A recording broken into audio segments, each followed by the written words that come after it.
Salut l'équipe, c'est l'Ovaliste. Le tournoi approche et vous n'êtes pas sans savoir que le match d'ouverture aura pour affiche France-Irlande. Deux quarts de finalistes très frustrés de leur élimination précoce en Coupe du Monde, après avoir dominé l'Europe et le monde pendant quasiment 4 ans, cette sortie de route prématurée en quart de finale a fait très mal aux têtes françaises et irlandaises. Ce France-Irlande est donc censé annoncer la couleur pour savoir qui est le patron de l'Europe et pour montrer que la Coupe du Monde est digérée, que c'est derrière nous et qu'il s'agissait seulement d'un simple accident de parcours. Également, ce match revêt un enjeu particulier pour les sélectionneurs des deux équipes, donc Andy Farrell et Fabien Galtier qui ont tous les deux été renouvelés. Et d'ailleurs, j'ai fait une vidéo à ce sujet concernant Galtier, les enjeux de son nouveau mandat, n'hésitez pas à aller la regarder après cette vidéo. La victoire est donc impérative, il s'agit d'une réception à haut risque pour le 15 de France qui traditionnellement traîne toujours un petit peu la patte en début de tournoi, c'est souvent un petit peu poussif. Le but de cette vidéo, c'est donc de voir comment est-ce qu'on peut prendre l'Irlande et quelles sont ses faiblesses. Et pour faire cette analyse, pour écrire cette vidéo, j'ai bien fait mes devoirs puisque j'ai revisionné le match du quart de finale entre la Nouvelle-Zélande et l'Irlande, mais aussi les deux matchs de poule Irlande-Afrique du Sud et Irlande-Écosse, ainsi que le dernier France-Irlande et la finale Leinster-La Rochelle. Bon, d'abord, la grande force des Irlandais, c'est de conserver le ballon. J'en parle souvent, mais l'Irlande est sûrement l'une des équipes les plus fortes et les plus endurantes du monde. Capable de porter le ballon durant des dizaines de phases sans le perdre. Mais cette conservation se fait avec une extrême rigueur de placement et de replacement. Le jeu irlandais se base avant tout sur les options multiples. C'est-à-dire que le porteur de balle se retrouve quasiment tout le temps avec deux soutiens minimum en plus de l'option d'aller défier. C'est la raison pour laquelle les joueurs irlandais sont ultra friands du fait de faire la passe au dernier moment pour déplacer le point d'impact une microseconde avant le contact avec la défense, en passant le ballon à un partenaire qui arrive lancé juste avant le plaquage. Mais également, elle adore le jeu dans le dos en usant d'une ou deux vagues de leurre qui vont venir troubler la défense pendant que le ballon, lui, est écarté sur les extérieurs. Les Celtes maîtrisent ce timing à la perfection. Nombre de leurs essais viennent de ces attaques avec des leurres, et justement ces leurres, c'est pas seulement des leurres. Ils viennent aussi déconnecter la défense en passant en vide et venir gêner physiquement la défense, toujours en jouant avec la limite. J'ai de parfaits exemples à vous montrer et venez, on va prendre Sheehan sur cette action. Alors oui, il n'y a pas seulement le leurre qui vient ouvrir la porte, parce que Sexton porte parfaitement. Oui, il y a de multiples options crédibles avec Doris qui vient inverser sa course au dernier moment pour venir se placer à son intérieur. Il y a Sheehan, lui, qui arrive lancé. Il y a Lowe dans le dos qui est parfaitement placé, parfaitement timé. Ok. Mais Sheehan, il vient ouvrir la porte en venant gêner Kane et en marchant sur le pied de Ioane qui trébuche, ce qui laisse le champ libre à ses partenaires, parce qu'il y a un défenseur en moins là qui vient de s'effacer dans la défense, et donc c'est facile de prendre le trou.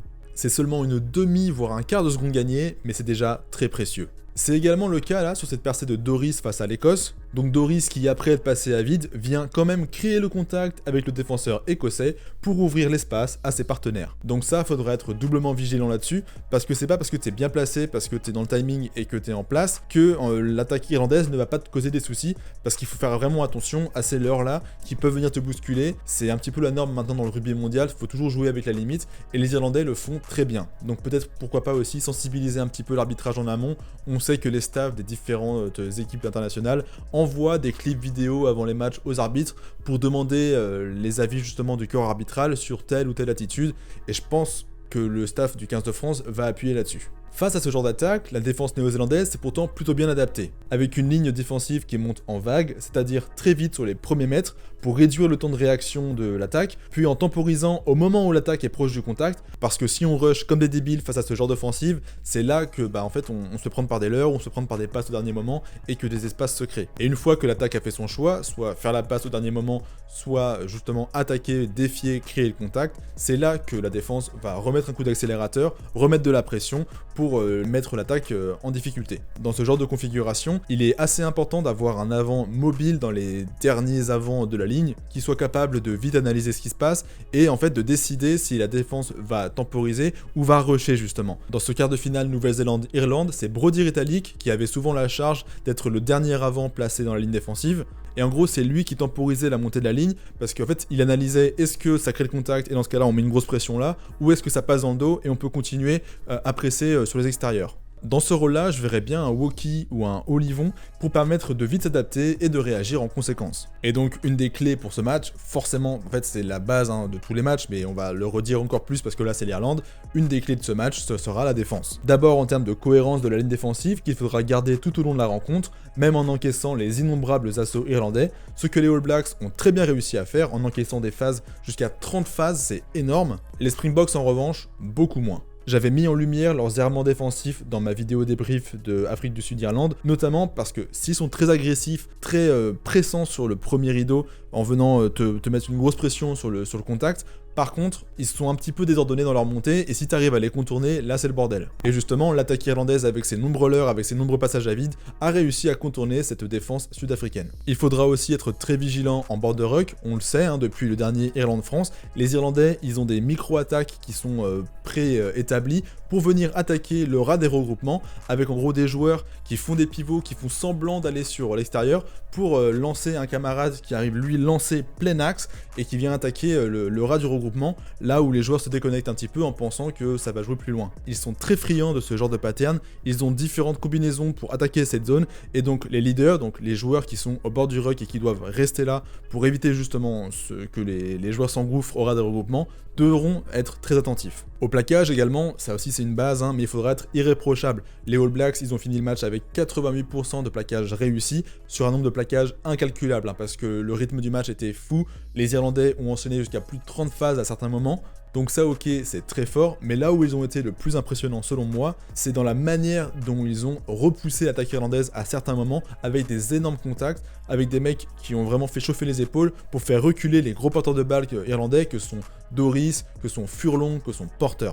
Aki, lui, en revanche, a toujours réussi plus ou moins à créer de l'avancée, et je pense que le milieu de terrain, ça va être un gros champ de bataille avec Danty en face. J'espère que les deux seront disponibles pour pouvoir voir ce duel. Donc voilà, en tout cas, ça promet. Mais la défense, c'est pas seulement se déplacer et plaquer, ça se joue aussi au sol, dans les regroupements. Ça se joue dans la capacité à créer des turnovers et à gratter des ballons. En février 2023, la France avait bien plaqué sans se mettre à la faute, mais avait échoué à provoquer ces turnovers et avait donc passé son après-midi à subir les innombrables assauts irlandais.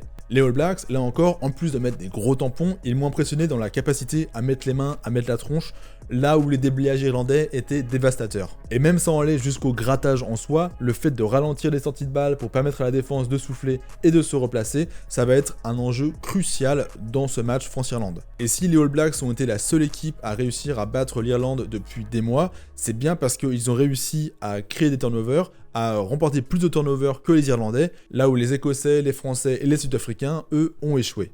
Et il est très difficile de gagner cette bataille-là, justement parce que les Irlandais, c'est un petit peu des filous, ils ont un petit peu tendance à venir en fait plaquer les soutiens défensifs, à venir plaquer les potentiels gratteurs, avant même qu'ils n'arrivent à mettre les mains. Donc ça, c'est une attitude qui est un petit peu limite, voire même très limite. Ça a été très décrié comme attitude en 2023. Et la solution, à mon avis, c'est surtout de sélectionner les rucks dans lesquels les Irlandais sont en retard, pour venir gratter, mais ça c'est aussi la base. Bon, on a beaucoup parlé de comment défendre face à l'Irlande, mais ça s'agirait aussi de savoir attaquer. D'abord, pas de secret, là aussi je vais dire des lieux communs, mais il faut une grosse densité physique, une grosse endurance pour gagner la ligne d'avantage, pour mettre notre rythme et pour en fait créer de l'avancée. Ça c'est un petit peu le nerf de la guerre, c'est le b.a.-ba. Il est aussi important de garder des soutiens assez proches pour vite déblayer, parce que Van der Flier, Porter, Doris, Aki, ça met vite les mains au sol et donc tu peux te faire piquer des ballons assez facilement, quitte en fait à jouer le jeu des Irlandais en venant nous aussi plaquer les soutiens défensifs. L'an dernier, lors de la défaite à Dublin, je regrettais le manque d'organisation et de fluidité dans notre jeu. Face à une équipe pareille, il faut être capable de garder la tête froide, de garder notre rythme,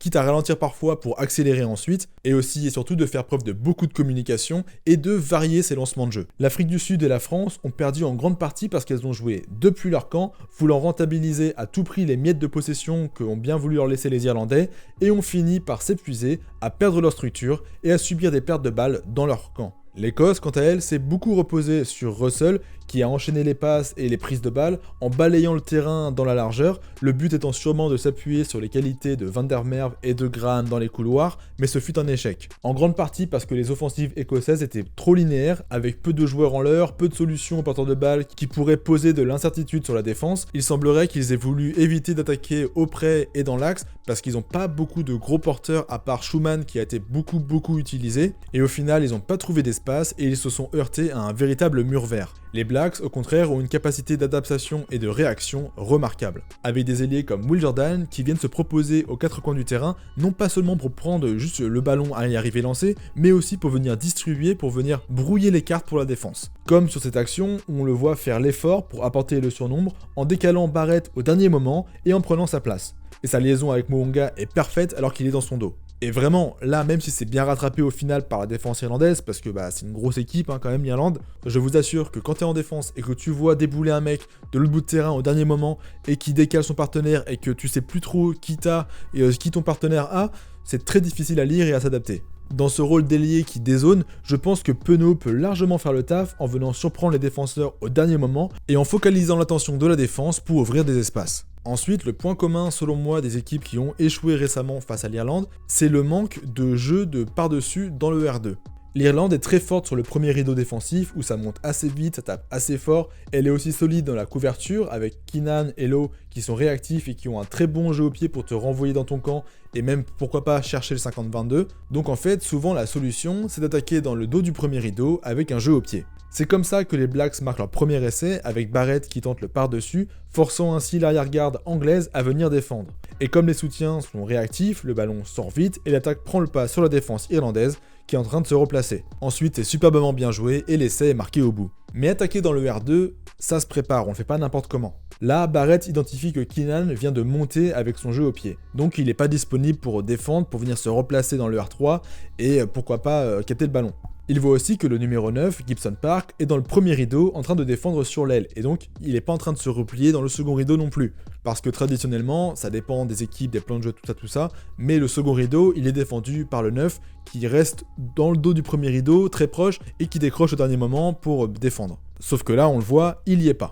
Et une autre action que j'ai en tête qui illustre très bien cette lecture de jeu des All Blacks et leur utilisation du par-dessus dans le R2, c'est sur cette action-là, suite à un échange de jeu au pied, Jordan décide de relancer. Et on voit même Jordi Barrett lui indiquer de prendre le centre du terrain. Pourquoi cette zone particulière ? Eh bien parce que le but c'est de viser la zone de Gibson Park, le 9, mais aussi de splitter la défense irlandaise en deux, en isolant les deux centres, Aki et Ringrose, sur un seul et même côté. Isoler les centres de la défense sur un même côté, c'est très utile, soit pour jouer à la main et jouer sur les extérieurs de l'autre côté, là où ils sont pas, soit pour tenter le par-dessus, parce qu'en fait, les centres, normalement, dans une ligne défensive, ça doit être les premiers à venir décrocher pour aider le 9 si jamais il y a un par-dessus, si jamais il y a un jeu dans le R2. Et devinez ce que fait Richie Mo'unga sur le temps suivant.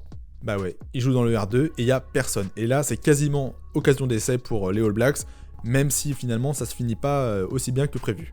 Je vais relier ces attaques dans le R2 avec ce que je disais sur la variation et l'adaptation en prenant pour exemple ce lancement néo-zélandais. Mo'unga est servi, il enclenche sa course avec beaucoup de gaz, il a pas mal de solutions autour de lui, notamment Savea à son extérieur, en pointe de la cellule d'avant, qui est donc très surveillé par Van der Flier parce que c'est le plus gros porteur de balle néo-zélandais. L'attitude de Mo'unga là, elle est parfaite, il a le ballon à deux mains, incertitude, on sait pas trop s'il va taper au pied, s'il va faire la passe, s'il va la garder. Il y a Jordan également qui est très proche de lui, qui est dans le bon timing, qui vient attaquer l'espace parce que Byrne prend du temps à venir rejoindre son talonneur qui est un petit peu tout seul comme ça, qui est monté en pointe, mais au final il voit que ça suit pas trop. Et donc parce qu'au préalable les All Blacks ont varié leurs attaques, ils ont aussi tenté d'attaquer dans le R2, les Irlandais là ils sont beaucoup plus prudents sur la manière de monter, ils savent pas trop à quelle sauce ils vont être mangés, d'autant plus que ça va très très vite en face, et forcément il y a des espaces qui s'ouvrent. Mo'unga perce en plantant Sheehan, et ensuite il y a essai au bout. Je m'attarde beaucoup sur cette histoire de second rideau parce qu'en fait, nous en France, on a sûrement l'un des joueurs qui utilise le mieux ses par-dessus, plusieurs fois par match, c'est Mathieu Jalibert. Et donc on a une belle piste offensive à creuser là-dessus. Également, je pense que son association avec Thomas Ramos est très bénéfique pour initier ce genre d'attaque dans le R2. Durant la Coupe du Monde et durant la préparation, on avait pu voir ça en œuvre avec Ramos qui va adresser un coup de pied dans le R2 pour Jalibert ou inversement. Et donc il y a une belle connexion entre les deux là et je pense que ce serait un vrai tort de s'en priver et à mon avis Galtier va bien l'utiliser. Enfin, je voudrais finir ma vidéo sur un point sur les chandelles et les demi-chandelles, puisque c'est un secteur dans lequel je pense les Irlandais prenables. En fait, c'est assez marrant la comparaison entre les deux quarts de finale, parce que les All Blacks ont beaucoup utilisé les demi-chandelles comme les Sud-Africains face à nous. Certes avec moins de bénéfices directs, mais c'est avec ces jeux au pied hauts et courts que les All Blacks ont réussi à trouver de l'avancée, à désorganiser la défense irlandaise, voire même à la faire concéder des turnovers. Et je rappelle que le but de ces chandelles courtes, ou demi-chandelles, c'est de créer de la confusion entre les joueurs adverses pour savoir qui doit s'annoncer. Entre celui du troisième rideau qui a 30 voire 40 mètres à parcourir pour arriver au point de chute, et celui du premier rideau qui doit se retourner, se replier, voir est-ce que c'est lui ou est-ce que c'est son partenaire qui se replie qui doit la prendre. Tout ça, ça met une grosse pression psychologique, parce que pendant ce temps-là, t'as aussi la défense qui vient te mettre la pression, qui vient te charger, et tu sais qu'à la retombée, normalement, tu vas déguster. Et ce que j'ai pu constater en revisionnant le match Irlande-France 2023, c'est qu'en fait, on n'a pas beaucoup utilisé les chandelles face à l'Irlande, mais les fois où on l'a fait et où on a mis la pression, ça les a pas mal emmerdés. Donc je pense vraiment qu'on peut davantage creuser cette option et qu'on doit s'inspirer de nos failles du quart de finale pour en tirer des bénéfices. Enfin, tout ce que je dis là, c'est aussi à remettre dans son contexte parce que même si les Irlandais vont arriver à Paris avec les crocs, c'est sûr, je suis tout de même pas certain que les Irlandais soient autant en forme qu'en 2023. Ils ont eu des départs notables à la retraite comme Peter O'Mahony et surtout Jonathan Sexton. On sait aussi que leur ailier Mac Hansen est forfait pour le tournoi. Bref, ce que je veux dire, c'est que oui, je m'attends à une grosse équipe irlandaise, ça c'est sûr, mais je pense qu'il y aura une petite baisse de forme par rapport au pic qu'ils ont eu durant la Coupe du Monde et durant toute l'année 2023. Je pense qu'ils ont beaucoup chargé, et là, ça va être un petit peu compliqué de continuer sur le même lancer. A noter aussi, j'en ai pas parlé dans cette vidéo, mais que les Irlandais sont très friables en touche depuis quelques matchs. Durant le quart de finale, ils ont été pas mal emmerdés par l'alignement All Blacks. On rappelle aussi toutes les touches qu'ils ont perdues en début de match face à l'Afrique du Sud. Donc à mon avis, il y a un point à creuser là-dessus parce qu'on a des super sauteurs, notamment Woki, Olivon. Woki qui fait partie d'un des meilleurs alignements du top 14 avec le Racing. Et Olivon pareil avec Toulon. Donc je pense qu'on a des bons lecteurs pour identifier quelles sont les zones sur lesquelles sauter pour disrupter l'alignement irlandais. Et aussi des très bons lifters qui vont arriver, notamment Meafou. Lui, je pense que si t'envoies avec Antonio, tu voles à 4 mètres de haut, quoi. Bref, on arrive à la fin de cette vidéo. Dites-moi en commentaire ce que vous en avez pensé, ce que vous attendez de ce match pour l'ouverture du tournoi 2024. Aussi, je me permets de vous dire que j'étais très touché par tous les commentaires que vous avez laissés sur ma vidéo de reprise, celle sur Galtier. Merci beaucoup, vous avez été adorables dans les commentaires. Et je m'attendais pas à autant de ferveur, on va dire, pour une vidéo un petit peu lambda comme ça qui arrive après 2 mois d'absence. Donc voilà, merci beaucoup et c'est pour ça que j'ai envie de continuer, même si je sais pas si je vais pouvoir continuer à un gros rythme. En tout cas, ça me donne toujours la niaque, quoi. Donc voilà, merci beaucoup. Si vous avez aimé la vidéo, vous savez quoi faire. On s'abonne, on like, on laisse un petit commentaire et on partage autour de soi. Et voilà, ça fait plaisir. Moi, je vous dis à la prochaine. Bye l'Ovalie.